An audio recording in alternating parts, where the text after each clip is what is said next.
সেদিন বাসায় বানিয়েছিলাম দই, আর গরমের ভেতরে ঠান্ডা ঠান্ডা দই খেতে তো বেশ ভালোই লাগে।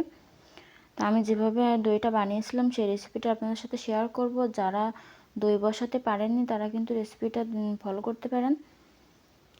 দই বানানোর জন্য আমি 1 কাপে এখানে মিষ্টি দই ব্যবহার করেছি। তো মিষ্টি দইটা আমি একটা ছাঁকনির ভেতরে দিয়ে দিলাম জল ঝরানোর জন্য। আর এদিকে আমি ক্যারামেল বানিয়ে নেব, দিয়ে দিলাম চিনি আর অল্প একটু জল দিয়ে দিলাম, দিয়ে আমি ক্যারামেল বানিয়ে নেব। যখনই ক্যারামেলে সুন্দর একটা কালার চলে আসবে তখন অল্প একটু জল দেব, দিয়ে ক্যারামেল আর জলটা মিশিয়ে তারপরে আমি এখানে আগে থেকে জাল করা 800 গ্রাম দুধ দিয়ে দেবো। তারপরে দিয়ে দিলাম এখানে কিছুটা পরিমাণ চিনি।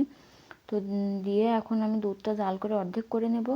আর আমি যে দইটা জল ঝরাতে দিয়েছিলাম সেই দইটা ভালোভাবে ফেটিয়ে এর ভেতরে দিয়ে মিশিয়ে নেব। আর দেখুন দুধের ভেতরে যখন আঙুলটা রেখে দেওয়া যাবে 10 সেকেন্ড মতো, তখন বুঝতে হবে যে দুধটার টেম্পারেচার ঠিক আছে।